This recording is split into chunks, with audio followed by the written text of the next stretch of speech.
कहते हैं कि मेरे पास दौलत है, मेरे पास गाड़ी है, पैसा है। उनको मैं बता दूं कि मेरे पास कुछ नहीं है सिवाय मौत के। दुनिया में कोई भी कितना बड़ा हो जाए, मौत सबको आनी है। कोई ऐसा बंदा नहीं है जिसके पास करोड़ों बिलियन हो और वो मरा ना हो। मौत कादिर है, सबको आएगी और ये बात हमें समझनी चाहिए। इंशाअल्लाह आप लोगों को भी समझ में आएगी। नमाज़ पढ़िए और आखिरत के लिए भी कुछ बना लीजिए। अब टाइम हो गया है, हम ही लोगों की वजह से क़यामत आज रुकी हुई है। ये समझने वाले बहुत कम लोग हैं और समझाने वाले करोड़ों में हैं, लेकिन समझाते समझाते वो लोग मर जा रहे हैं। किसी को कोई फ़र्क ही नहीं पड़ता। फिर भी मैं आज आपको बता दूं कि दुनिया में लोग आते हैं बिना कपड़े के, मतलब आते तो सब सेम है। अब मैं जैसा आया हूँ वैसे मेरा दोस्त भी आया है, मतलब आते सब एक साइड में और जाते भी सब लोग एक ही तरह हैं। बस लोगों को समझ में नहीं आता, यहाँ पर आके माल कमाने के चक्कर में लग जाते हैं, पैसा कमाने के चक्कर में। मैं उनको ये बताना चाहता हूँ कि जब आपको मौत आएगी तो आपसे ये नहीं पूछा जाएगा कि आपने कितना कमाया और कहाँ से कमाया। सबसे पहले आपको ये पूछा जाएगा कि कहाँ गया वो दौलत तुम्हारी जो तुमने इकट्ठा किए थे, कहाँ गया वो तुम्हारा माल जो तुमने अपने फ्यूचर के लिए रख रखा था। तब क्या जवाब देंगे? ये मालो दौलत, ज़मीन जायदाद सब यहीं रह जाएगी। मिलेगा 2 गज की ज़मीन बस हमको और एक कफन जो कब्र में जाते ही वो भी उतर जाएगा। देखिए, पैसा क्या है? पैसा है सिर्फ आपको पेट पालने के लिए, कि आप खा के जी सकते हैं उससे। उसको इकट्ठा करके दूसरों का हक मार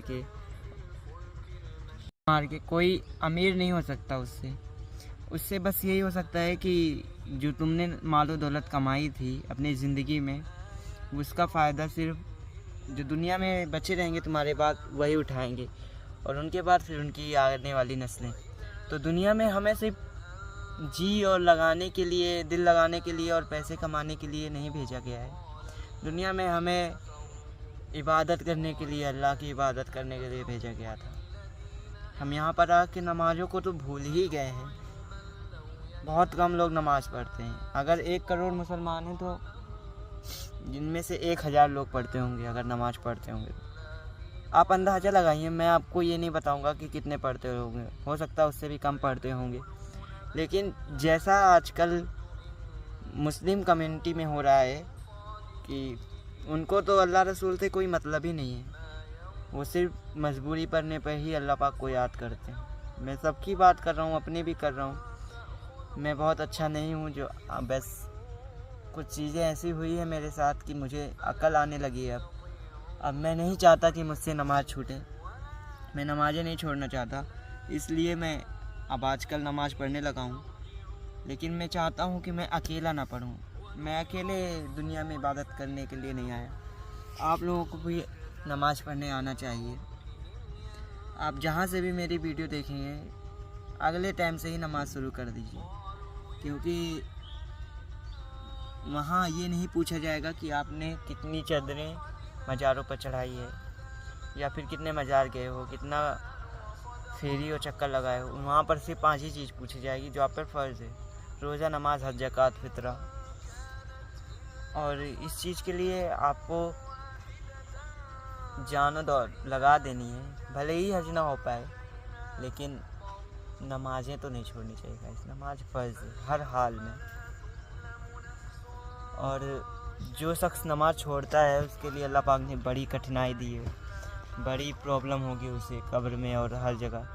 ये तो मौलाना लोग का बताने का काम है। मुझे जहाँ तक पता है कि नमाज़ नहीं छोड़नी चाहिए। इमाम हुसैन अलैहिस्सलाम ने नमाज़ नहीं छोड़ी थी, आखिरी तक नहीं छोड़ी थी। उनका सर कलम होने जा रहा था तब तक उन्होंने नहीं छोड़ा था। वो शहीद हो गए तो फिर भी नमाज़ कि नमाज को सबसे ऊपर रखे थे उन्होंने इबादत को सबसे ऊपर रखा था।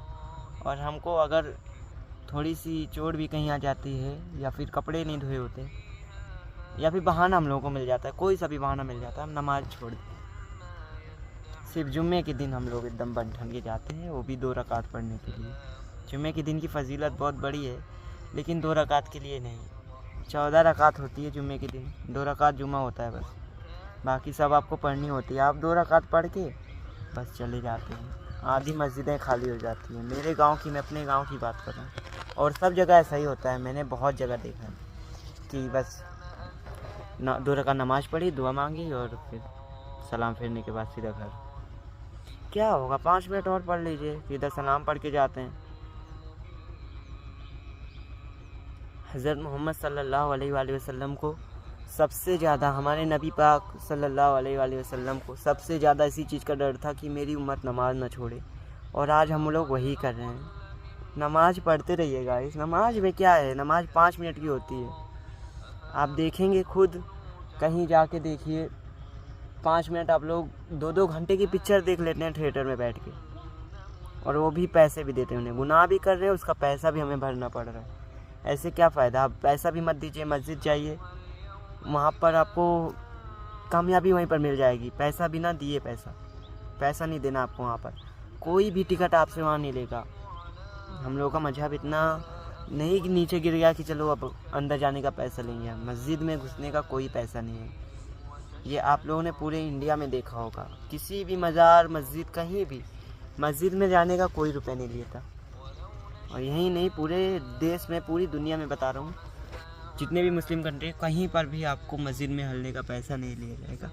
वो तो इबादत गाह है, वो तो अल्लाह का घर है। अल्लाह के घर में सब लोग आ सकते हैं, सबको, आर रिलीजन।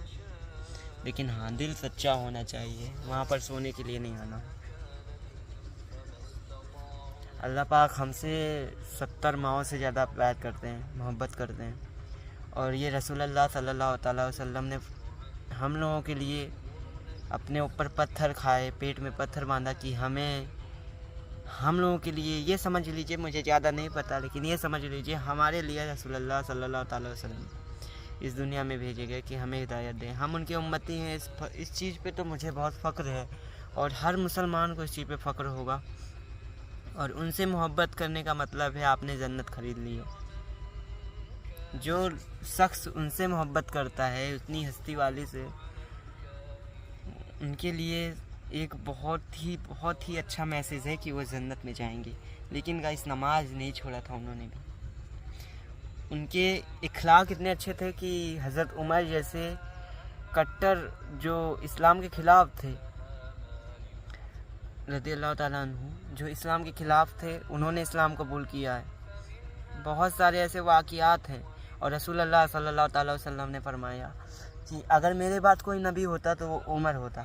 मतलब अगर उमर होते, उस नबी, अगर रसूलुल्लाह ताला के बाद कोई नबी होता तो वो उमर होते। सोच लीजिए कितनी बड़ी बड़ी फजीलतें हैं। शेर खुदा थे, वो भी खलीफा थे, और उन्होंने भी नमाज नहीं छोड़ी। उनकी फजीलत अगर बयान करें तो 900 साल जिब्रील अलैहिस्सलाम बयान करते रहेंगे, उनकी फजीलत नहीं ख़त्म होती। किस चीज़ के लिए आप लोग इंतज़ार कर रहे हैं? अभी से शुरू कर दीजिए नमाज, बहुत ज़रूरी है। ये बात अभी नहीं, ये बात आपको तब पता लगेगी जब आप इस दुनिया को छोड़ चुके होंगे। जब आपसे कब्र में सवाल होंगे तब आपको समझ में आएगा कि कितना ज़रूरी है, कितना ज़रूरी था। आप दोबारा मौका मांगेंगे, आपको मौका नहीं दिया जाएगा। आप मौका मांगेंगे बार बार, या अल्लाह पाक मुझे एक और मौका दे दीजिए, मैं जाऊंगा इस बार अच्छे काम करूंगा, नहीं दिया जाएगा। ज़िंदगी सिर्फ एक बार मिलती है, बार बार नहीं मिलती। गाइस, आपको नमाज़ पढ़नी चाहिए, मेरा ख्याल तो यही है। क्योंकि देखिए, अब मेरी वीडियो ज़्यादा लंबी हो रही है, इसलिए मैं आपको सिंपल सी बात बता देता हूँ कि अल्लाह पाक ने हमें इस दुनिया में सिर्फ इबादत के लिए भेजा था। क्योंकि रिज़्क के लिए, खाने के लिए लोग परेशान रहते हैं, दौलत के लिए परेशान रहते हैं, वो तो अल्लाह पाक की एक फजीलत है, ज़ीनत है, आपको मिल जाती है। नमाज में ही कामयाबी है। अगर आप नमाज़ पढ़ते रहेंगे तो आपको कोई भी चीज़ मांग लो, दुनिया में कोई भी चीज़ मांग लो, अल्लाह पाक आपको देंगे। दुआ में बहुत ताकत होती है गाइस, लेकिन हाँ, नमाज़ पढ़ के अगर आप मांगेगा ना, हर चीज़ मिल जाएगी। दुनिया की कोई भी चीज़ ऐसी मांगी आपको मिल जाएगा। और हर मुसलमान की ख्वाहिश ही होती है कि मक्का मदीना देखें। तो आप अगर नमाज़ पढ़ना चाहते हैं तो अभी से शुरू कर दीजिए मेरी वीडियो देखने के बाद। इतनी लंबी वीडियो ऐसे कोई देखेगा तो नहीं मुझे लगता है, लेकिन फिर भी चलिए ठीक है, बाय, अस्सलाम वालेकुम।